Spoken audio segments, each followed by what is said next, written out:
राम राम जी। आत्म मंथन में आपका स्वागत है। आज मैं आपको मूलांक 3 वालों के बारे में बताने वाली हूँ। मूलांक 3 वाले गुरुदेव गुरु बृहस्पति का नंबर होता है, तो काफ़ी नॉलेजेबल लोग होते हैं, कोशिश करते हैं कि सबको कुछ ना कुछ देते रहें, समझाते रहें। अच्छे लोग होते हैं, अच्छे लोग तो सभी होते हैं, कोई देव गुरु बृहस्पति वाले स्पेशली कोई अच्छे नहीं होते। कहने का मतलब है कि वो थोड़े स्पिरिचुअल होते हैं। तो जो स्पिरिचुअल होते हैं वो हर चीज़ का ना नफ़ा नुकसान नहीं, ऐसा नहीं करना चाहिए, ऐसा करना चाहिए, वो चीज़ बहुत अधिक सोच में रहते हैं। वो गॉड फियरिंग लोग होते हैं, गॉड लविंग कम होते हैं। ठीक है, वो लोग इस तरह से भगवान से डरते रहते हैं, नहीं नहीं ऐसे नहीं करना, ऐसे नहीं करना। तो मैं उन लोगों के लिए स्पेशली ये कहती हूँ, डरो मत, भगवान को प्यार करो। अगर आप प्यार करके उनसे काम करवाओगे तो आपके सारे काम वो पूर्ण करेंगे, क्योंकि हमें तो जीवन भर उनकी आवश्यकता है। ऐसा तो कभी हो ही नहीं सकता कि हम उनसे कभी कुछ ना मांगे, तो हम तो मांगते ही रहते हैं। लेकिन ये जो नंबर होता है ये देता रहता है। ठीक है, ये गिवर होते हैं, तो कोई भी चीज़ अपनी देते समय वो 1 मिनट के लिए भी नहीं सोचते। तो आप अब संडे से लेकर बाकी सैटरडे तक जो इस वीक की प्रेडिक्शन है वो आप सुनो और उसके अकॉर्डिंग जो है अपनी प्लानिंग करो। ओहो, संडे वाले दिन तो अपने जीवन साथी के साथ आपका झगड़ा होता हुआ दिखाई दे रहा है और आप अकेलापन महसूस करोगे। अपने जीवन साथी के साथ झगड़ा ना करें तो ज़्यादा बेटर है, अवॉइड कर दें सिचुएशन को। और उसके बाद अपने पार्टनर से भी, बिजनेस पार्टनर भी हैं, वहाँ पर भी आप ध्यान रखें। आप अकेलापन महसूस करेंगे और अगले दिन तक भी, मंडे तक भी आपका दिल जो है दुखी रहेगा। आप किसी ना किसी के साथ, क्योंकि अब पार्टनर से झगड़ा हो गया तो इतनी जल्दी तो आपके इमोशन सेटल होने वाले नहीं हैं। तो आप मंडे वाले दिन भी दुखी हैं और परेशान हैं, और उसके बाद आप किसी ना किसी जगह ये कंपैरिजन करते रहेंगे कि वो तो ज़्यादा अच्छा है और ये अच्छा नहीं है। ठीक है, इस तरह से करके आपके मन में इस चीज़ का कंपैरिजन जो है बनेगा। आपने करना क्या, अब इन दोनों दिनों के लिए मैं आपको उपाय अच्छे से बता देती हूँ। अकेलापन जब लिखा हो कि आपने अकेले रहना है तो ईश्वर के सानिध्य में रहें। जब जब कार्ड्स आपको ये बोलते हैं कि आपने अकेला रहना है, तो अकेला रहने के लिए आपको बुक ले लेनी चाहिए। बुक पढ़ो, भगवान के कुछ भजन कीर्तन पढ़ो अपना, और अपने अकेलेपन को इस तरह से यूटिलाइज करो रादर देन डिप्रेस्ड होने के या परेशान होने के या अकेलापन फील करने के। एक्चुअली क्या होगा, ये अकेलापन आपको बहुत दिन तक फील होता रहेगा अंदर से। ठीक है, आपने करना क्या, खुद को, अपने अकेलेपन को, उस गैप को, उस अकेलेपन को किस तरह फिल करना है, पढ़कर और भगवान के शरण में बैठकर। ठीक है, कुछ ही ना किसी काम में लग जाओ। सब गुस्सा आया होता है ना, तो काम में लग जाना चाहिए। जब आप काम में लग जाओगे ना तो काम फटाफट ख़त्म हो जाता है। इस तरह से जब अकेलापन आ जाता है, गुस्सा आ जाता है, तो आप पढ़ो और अपना कोई कार्य करो, उस चीज़ के साथ आपका मन जो है वो बन जाएगा। अब आपने करना क्या है कि जब आपकी ये लड़ाई झगड़ा बन रहा है तो आपको एक्चुअल में क्या करना चाहिए, एक्चुअल में करना चाहिए अवॉइड। ठीक है, किसी चीज़ को बात मत करो, अपने मन को समझा लिया, मैंने बता दिया। आपने अब उठना है और जो भी बात हो रही है ना, जैसे ही जीवन साथी या पार्टनर कोई बात करने लगे, कहना प्लीज़ मैं तुमसे ज़्यादा बात नहीं करना चाहती, मेरे को गुस्सा आ जाएगा। ठीक है, और करके बात को आप टाल करके बात ख़त्म कर दें। उसके बाद मंडे वाले दिन आपने क्या करना है, एक टमाटर ले लो, उस टमाटर को काट लो। उस टमाटर को काटने के बाद आप गाय को खिला दो। अगर आप गाय को नहीं खिला सकते तो ज़मीन के अंदर दबा दो, नए पौधे निकल आएंगे, गुस्सा भी दूर होगा और नए पौधे भी निकल आएंगे। और मंडे वाले दिन आदित्य हृदय स्त्रोत का आप पाठ जरूर कर लेना, ताकि आपको दिक्कत ना हो। और एक चीज़ लाइफ में याद रखो कि किसी का किसी के साथ कोई भी कंपैरिजन नहीं है। अगर आप किसी का किसी के साथ कंपैरिजन कर रहे हो तो वो फीजेबल ही नहीं है, क्योंकि कोई भी किसी के जैसा नहीं हो सकता।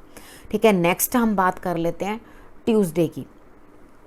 ट्यूसडे वाले दिन आपको कहीं ना कहीं से धन लाभ होता हुआ दिखाई दे रहा है, लेकिन आप मेडिटेशन ज़रूर करोगे उस दिन, क्योंकि आपका ध्यान जो है कहीं ना कहीं डिस्टर्ब्ड है और अपने काम में भी इतने अच्छे से ध्यान लग नहीं पा रहा। तो धन प्राप्ति करनी तो ज़रूरी है, कार्य तो करना ज़रूरी है। हर आदमी काम करता ही इसलिए है कि उसको धन की प्राप्ति हो।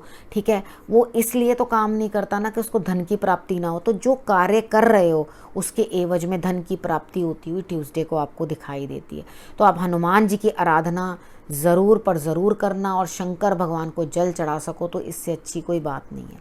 ठीक है, अब हम बात कर लेते हैं बुधवार की, वेनसडे की। ठीक है, वेनसडे को आपके लिए किसी न किसी की कॉल आएगी। ठीक है, और आप जो है उनके साथ बात करके अच्छा फील करोगे। यानी कि कोई ऐसा जो आपको शायद कोई कनेक्शन दे वर्क का, या कोई ना कोई आपका काम बनाए, उस इंसान का आपको कॉल आएगा और आपका काम बनेगा। आपका कोई पुराना दोस्त भी हो सकता है जो आपको कॉल करे और आपके दिल को सुकून मिले, और आपको खुशी और बेनिफिट कितना होगा, सोच से बाहर। ठीक है, मतलब आप जितना सोच नहीं सकते ना उतनी आपको खुशी हासिल होगी, और जितना आप सोच नहीं सकते उतना आपको रिलीफ फील होगा, और आपको बेनिफिट भी होता हुआ दिखाई दे रहा है लेटर ऑन इस बॉन्डिंग से। ठीक है, उसके बाद हम बात कर लेते हैं थर्सडे की। थर्सडे वाले दिन भी आपको ऐसा लगता है चैन नहीं है, डिस्टर्बेंस है माइंड में, और कुछ ना कुछ दिक्कत है, यानी कि आप बड़े बेचैन है, किसी ना किसी चीज़ के कारण आप परेशान हैं। ठीक, और कोई भी काम जिसको आप करना चाहते हैं या जिसको आप आगे इम्प्लीमेंट करना चाहते हैं वो अभी पूरा नहीं होगा। उस कार्य के होने में अभी समय है। जो भी आप कार्य सोच रहे हैं वो बनता हुआ थर्सडे को बिल्कुल दिखाई नहीं देता। अब आपने करना क्या है, सबसे पहली बात है आपने गणेश जी की आराधना करनी है, अपने गुरु को नमस्कार करना है, और अगर हो सके तो सौंफ और मिश्री का सेवन करना है। ठीक है, वो आप खाते रहना पूरा दिन, थोड़ा थोड़ा मुंह में डाल के चूसते रहना, तो आपको थोड़ा सा उससे बेनिफिट लगेगा। ठीक है, उसके बाद हम बात कर लेते हैं फ्राइडे की। फ्राइडे को आपको भगवान की कहीं ना कहीं से कृपा प्राप्त होने वाली है। कोई स्पिरिचुअल आदमी आपको मिलेगा जो आपको गाइड कर जाएगा अच्छे से आगे के लिए, या किसी की गाइडेंस आपके काम आएगी। लेकिन आपको एकदम डाउन टू अर्थ रहना है। डाउन टू अर्थ रहने का मतलब है कि किसी भी चीज़ के लिए ज़्यादा उछलना नहीं है। कई बार क्या होता है, हम खुश होते हैं तो बहुत अपने हाव भाव से दिखा देते हैं। हमें कब तरक्की मिलती है पता है, जब हम अपनी खुशी डाइजेस्ट करनी सीख जाते हैं। जब तक हम अपनी खुशी को डाइजेस्ट करना नहीं सीखते ना, बच्चों को देखो, उनको कह के देखो हम कहीं जा रहे हैं, वो नाच नाच के पूरे मोहल्ले को बता देंगे कि हम तो जी कहीं जा रहे हैं। ठीक है, आप सबको पता चल जाएगा, अड़ोसी पड़ोसी सब कुछ एकदम एक्साइटमेंट में करेंगे। लेकिन बड़े जो होते हैं ना वो कूल रहते हैं, नॉर्मल रहते हैं, शांत रहते हैं। वो इतना ज़्यादा बात को उछालते नहीं हैं। उसका कारण क्या है, उन्हें अब दुख भी पचाना आ गया और सुख भी पचाना आ गया। उनको जब इंसान को दोनों चीज़ें पचानी आ जाती हैं, दोनों चीज़ों में जब ओवर नहीं करते, तो आप एक्चुअली अंदर की ग्रोथ स्टार्ट होती है। मैं मनी की ग्रोथ नहीं कह रही हूँ, मैं कह रही हूँ अंदर की ग्रोथ। अंदर की मतलब स्पिरिचुअल ग्रोथ। तब आपका मैच्योरिटी लेवल बढ़ता है और आप चीज़ों को अच्छे से समझते हो और अच्छे से जो है उनको ग्रास्प करने लगते हो। लेकिन आपने फ्राइडे कहता है आप बच्चे भी हो, छोटी एज के भी हो, तो ज़्यादा उछलना नहीं, डाउन टू अर्थ रहना है।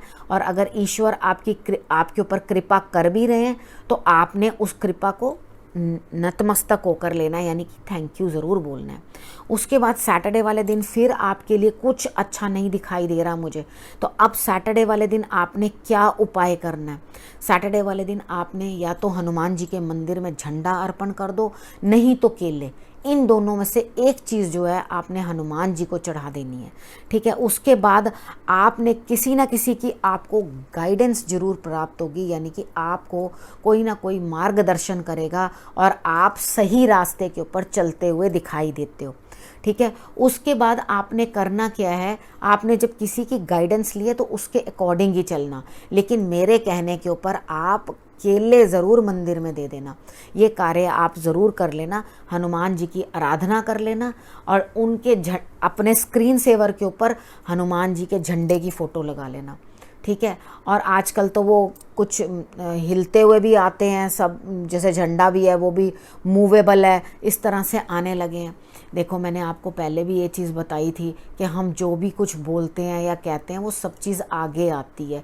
जैसे बच्चों ने जो जो बोला, एक वीडियो में मैंने आपको बताया था कि वो वीडियोस बनाई गई थी इस तरह से। तो किसी ना किसी के माइंड में जो होने वाला होता है वो पहले से ईश्वर जो है वो डाल देते हैं। तो हैरी पॉटर की मूवी देखना, उसके अंदर आपको जो दीवार पे लगे हुए पिक्चर्स होंगी ना, वो बोलती हुई दिखाई देंगी, हिलती हुई दिखाई देंगी। तो उसी के साथ ही ये अब देखो ये भी आ गया कि वो हिलने लगी हैं। देखा, सब चीज़ सच होने लग जाती है। जो भी हम बोलते हैं, जो चीज़ कहते हैं, वो सब चीज़ें सच होती हैं। ठीक है, इसके साथ ही मैं अब अगले हफ्ते आपसे मिलूँगी। तब तक के लिए नमस्कार।